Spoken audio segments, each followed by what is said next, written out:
छत्रपती संभाजीनगरमध्ये भुमरे आणि खैरेंमध्ये स्टेजवर वादावादी झाल्याचं दिसून आलं। खैरे आणि नंदकुमार घोडेले पक्षपात करत असल्याचा आरोप भुमरेंनी केलाय। प्रोटोकॉलच्या मुद्द्यावरून स्टेजवर भुमरे आणि खैरेंमध्ये तू-तू-मैं-मैं झाली।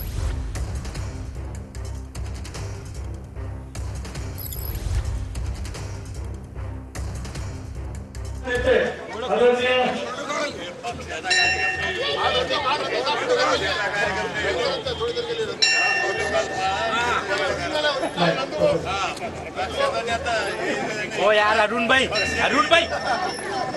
ओ सचिन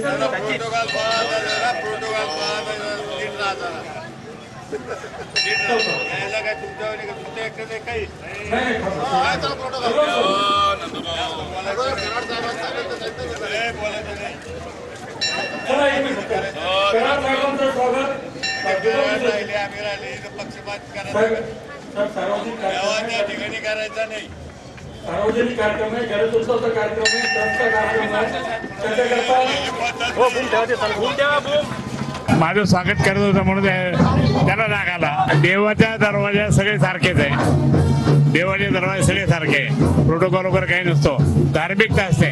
जो मनापासून भक्ती करतो, जो मनापासून त्याचा अधिकार असतो, त्याला समजलं जरा। हे काही पक्षाचा कार्यक्रम नाही, हा गणेश भक्ताचा कार्यक्रम आहे आणि गणेश भक्ताचा कार्यक्रम असल्यामुळे कोणी कोणाचा इथं प्रोटोकॉलचा विषय नाही। आपण सगळे गणेश भक्त आहे, पक्षाच्या ठिकाणी प्रोटोकॉल असतो, इथं प्रोटोकॉलचा काही संबंध नाही। प्रोटोकॉल पाळा असं बोलत होता ना, काय प्रोटोकॉल? नाही, मला काय म्हणायचं, त्यांना अजून बी कळा ना आपण माझी झालो म्हणून, मी तरी काय करू? हा, त्यांना लक्षातच आहे ना काय। आपण गणेशोत्सवात आहोत, इथं सगळे गणेश भक्त आहेत। मान अपमान कोणाचा इथं करण्याचा मला वाटतं मंडळाचा उद्देश नसतो, परंतु ज्याचं जे आहे त्याचा मान सन्मान झाला पाहिजे, हे तर कबूल केलंच पाहिजे। मला वाटतं इथं राजकारण करण्याची जागा नाही। ज्याला मान मिळालेला आहे, मग कोणी मंत्री असेल, कोणी खासदार असेल, कोणी आमदार असेल, त्याचा मान सगळ्यांनीच पाळला पाहिजे, पक्ष कोणताही असो। इथं गणपती लक्षात ठेवा सगळं।